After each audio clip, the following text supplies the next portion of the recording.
এ আল্লাহ, আমার তো আর এভাবে দিন যাইতেছে না, তুমি আমার একটা পথ দেখাও। হয় হুশ হুশ। রফিক, হেলাল, সুমন, কিরে কি অবস্থা তো গো? এই তো বা, কি অবস্থা আপনাদের? আছি বলো। আসেনি ভালো। কিরে করিম, কি অবস্থা? ভালো আছিস? আগের মতো রয়ে গেছিস, এলাকায় তো থাকবি কেন? বিদেশিতে জাতি নাও। ভাই সালাম আলাইকুম। ভালো আছেন ভাই? কাকা আসসালামু আলাইকুম। ভালো আছেন? বস ভাই বস। রফিক বসো বসো। ভাই বসেন আপনি। আর তোমার কি অবস্থা, দিনকাল কেমন যায়? এ ভাই আসি চলতেছে। এ রহিম, সবাইরে সাথে তো। চল কি আর অবস্থা এখন কি করার? এই তো ভাই আপনাদের দোয়ায় কিছু লোক বিদেশ পাঠাই, তুর্কি পাঠাই, রোমানিয়া পাঠাই, মিডল ইস্টের বিভিন্ন কান্ট্রিতে পাঠাই।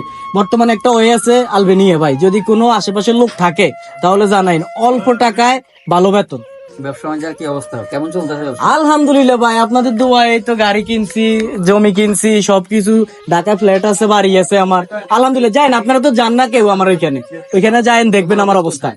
আমার অফিস আছে উত্তরেতে একটা আছে, আরেকটা আছে আপনার নয়া পল্টনে। সোহেল ভাই, আমি আর কত কথা আছে? সমস্যা নাই, কি কথা, তোরা তো এলাকার বাইক দাদা, তোকে সব কথা তাই রাখুম। ভাই আমার তো মনে করেন দেশে থেকে কিছু হইতেছে না, এখন তো মনে করেন বিদেশিতে যাই। তোদেরকে আমি বুঝাই, বারবার কই দেশেতে কিচ্ছু হইতো না, তোরা বিদেশ যা, উন্নত কর। এখন ভাই আপনি তার অবস্থা জানেন, আর তো মনে করেন এই অবস্থা নাই, দেশে গরু চরু হালি জীবন। অন্ত কোনায় যাবি কি? মিডল ইস্টে জানার ইচ্ছা না? ইউরোপে না ল্যাটিনে?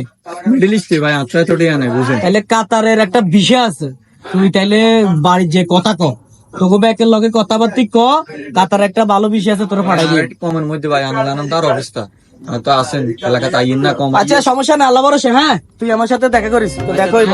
দিয়া করুন নি কেন? হ্যাঁ অফিসে আসিস, দেখা হবে। ঠিক আছে ভাই, আসসালামু আলাইকুম। ইয়া দেখ, ঠিক আছে, আল্লাহ হাফেজ। ওকে ওকে ওকে ভাই ওকে। ও মানুষ বিদেশ ছাড়া এটা তো দালালি কয়। ওলা গেরে এদিকে দেখছি টোট গেম করান এত ব্রোকার ও এত কি আরে। সোহেল ভাই যে কথাগুলো কইলো, এতে কি আসলে আরে বিদেশ হাঁটাইতে হইব না? দেখ আল্লাহ মালিক, রিক্স না লইলে জীবনে কিছু হইতো না। সফলতা পাইতে হইলে রিক্স লইতেই হইব। আল্লাহ, আমি শেষ সম্বলে আইতেছি। আল্লাহ যাতে আমার মনের আশা পূরণ করে। সোহেল ভাই যাতে তাদের অতি শীঘ্রই বিদেশ হাঁটা দিতে পারে। সোহেল ভাই বাড়িতে আছে নাকি? আছে আছে বস। রফিক ভাই আইসানের কাছে বসেন ভাই। বস আইতেছে বস। কে রে, কে আইছে? ওর কি রে, রফিক নি রে? আরে আচ্ছা, বয় বয় বয়, তুই বয় বয়। ভাই। সারাদিন গরমে ঘামে ওই ভাই আমরা তো ঘরে এসি আছে, আঙ্গ তার এসি নেই, বুঝেন না? তুমি তো আর কি সারাদিন হাত রেগাতে থাকি। আল্লাহ মালিক। তো আর কি অবস্থা কও? এই তো ভাই আইসি আনলা কত কাজ আছিল। আচ্ছা কও, আর কি তুই কি ডিসিশন লইছস? এখন ডিসিশন আমরা তো কাতারের বিষয় কেন কথা কইছিলেন। এখন তো বড় বেকার কথা কইছি, এখন সবাই চিন্তাধারা হইছে বিদেশ যাইতে। এখন চিন্তা করতেছি এটা এখন আমার শেষ সম্বল। বিদেশ যাইবা, ভালো কথা। সবচেয়ে ভালো একটা চিন্তাধারা তুমি করছো। সবাই কিন্তু এরকম ইয়ে করে না, বিদেশ যাইতে হইবে, উন্নত লাইফ করতে হবে। দেখ আল্লাহ দিলে তুমি তো হয় কম করছি তো ভাই দেখতেছি। এখন মনে করেন আমি আমার শেষ সম্বল লই, আমার পরিবার আমার হাতে উঠে গেছে। আমার একটা গরু আছিল, ওই গরুটাও বিক্রি করে ফেলাইছি। আল্লাহ ভরসা। এখন মনে করেন আর কতদিন লাগতে পারে ভাই যাইতে একটু? সর্বোচ্চ তোর 14 থেকে 15 দিন। এই সপ্তাহে ভাই ঢাকা যাবো, তোমার পাসপোর্ট দিমু জমা, কাতার এম্বাসি থেকে পাসপোর্টে ভিসা লাগিয়ে আইবো, হরের সপ্তাহে ফ্লাইট। তুই টেনশন করিও না, সর্বোচ্চ 14-15 দিন। ভাই এখন তো আমি আমার শেষ সম্বল লই আপনার কাছে আইছি, আমি টাকাগুলো তো লই গেছি। না তুই টাকা ঢুকে দেওয়ার দরকার নাই, টাকা তোর কাছে রাখ। বিষয় হইলে ভাই তোরে কল দিমু, কল দিলে তুই টাকা ভাই রাখ। এখন সব বেশি লিস, আমি গরিব মানুষ, আর কাছে থাকলে খরচ হয়ে যাবে ভাই। আচ্ছা কত আনছস? কত আনছস? 3 লাখ ভাই। 3 লাখ কেন? এত সামান্য টাকা আমি তো ধরি না, যে টাকাগুলো নে তো। ভাই বুঝিনি আমার শেষ সম্বল। আচ্ছা সমস্যা নাই, শুন তুই সর্বোচ্চ 14 থেকে 15 দিন অপেক্ষা কর, সবকিছু হইব। তো যা, ঠিক আছে, দুপুরে খাই যাইস। না ভাই চলে যাই, আর আবার কাজ আছে, বুঝছি না আবার। ঠিক আছে, ভালো থাকিস ভাই। ঠিক আছে। কি অবস্থা ভাই? আসিরে ভাই, তোর ভাবির অবস্থা ভালো না, দোয়া করিস, হসপিটালে আছে। আল্লাহ ভরসা, আল্লাহ ভরসা ভাই। তো শুন, সন্ধ্যা দোয়ানে আইস, তোর লগে কত বেসিন লাগে দোয়ানে। আচ্ছা ঠিক আছে। আরে ঢুকে না ফোন রে। সোহেল ভাই শেষমেশ আমার মাথাটা হিডি দিল। সোহেল ভাই আমার শেষ করে দিল রে। সোহেল ভাই আমার কি বুস্টা দিয়ে গেল, আর কি কইলো, আজকে 3 মাস হয়ে গেছে সোহেল ভাই আমার ফোনও ধরে না, কিছু ধরে না। এখন ঢাকা তার অফিসও চিনি না, কি করতাম। বস বস বস বস কিসে আমার বউ তোমার গেছে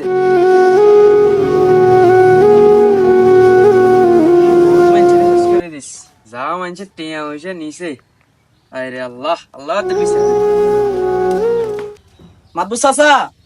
মাদবু চাচা বাড়িতে আসেননি চাচা আরে সোহেল ভাই নি মাদবু চাচা বাড়িতে চাই আরে সোহেল আইও আইও এদিকে আইও এই সোহেলের একটা ফের ব্যবস্থা কর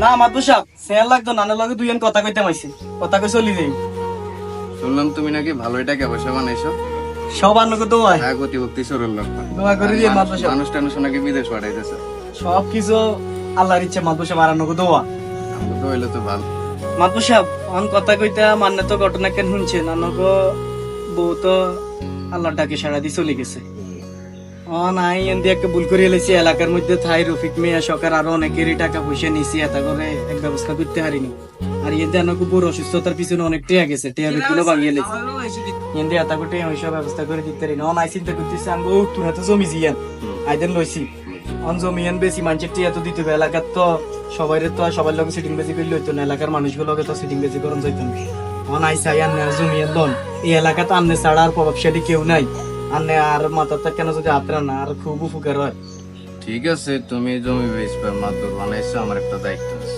জমি বেচবে জমি তোমার নামে আছে নাকি আমার নামে না জমিয়ান পুরা আর নামে মাত্র সব হেলাল আমগো দাল সরি সোহেলের কাগজপত্র চেক করে লইও আচ্ছা মাত্র সব ঠিক আছে হেলাল তুমি একটু ঘরে যাও সোহেল আসো তোমার লোক একটু কথা আছে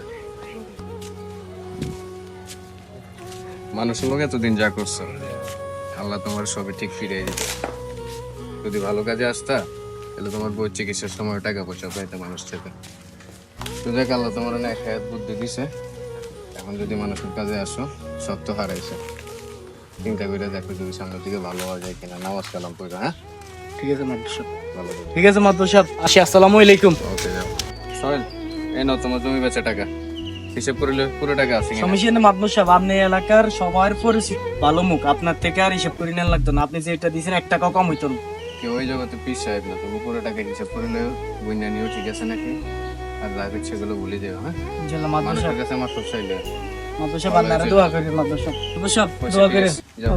আল্লাহ হাফেজ আসসালামু আলাইকুম আমরা কি মনে হয় এত ভালো হইব এত জীবনও ভালো হইতো না এত শতানি থাকবো আল্লাহ শতানের বিচার করে সাই মাতবরের টেয়া গুনা কেন গনিলই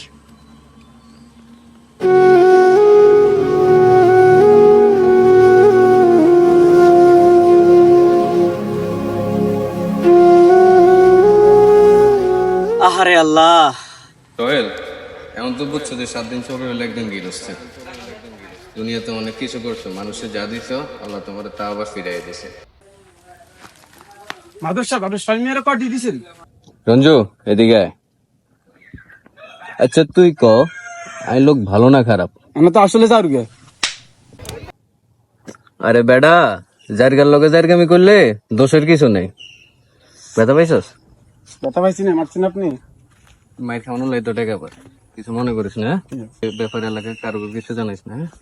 এগুলো গোপনে ব্যথা পাইবি এটা সমস্যা নেই বেতন আস না বেতনের ব্যথা কাটাকাটি দিব বুঝছ না গাদ্দারি বেইমানি করে ঠগিয়ে অনেকে মনে করে আমি জিতছি না আরেকজনকে ঠগিয়ে গাদ্দারি বেইমানি বিশ্বাসঘাতকতা করে কখনো জিতা যায় না আপনি হেরেছেন টুডে টুমরো আপনি টের পাবেন হয়তোবা সে জীবদ্দশায় আপনি দেখবেন অথবা তার জীবদ্দশায় আপনি দেখবেন অথবা সে মারা যাবে আপনি এই ফলাফল ভোগ করবেনই হয় দুনিয়ায় অথবা আখেরাতে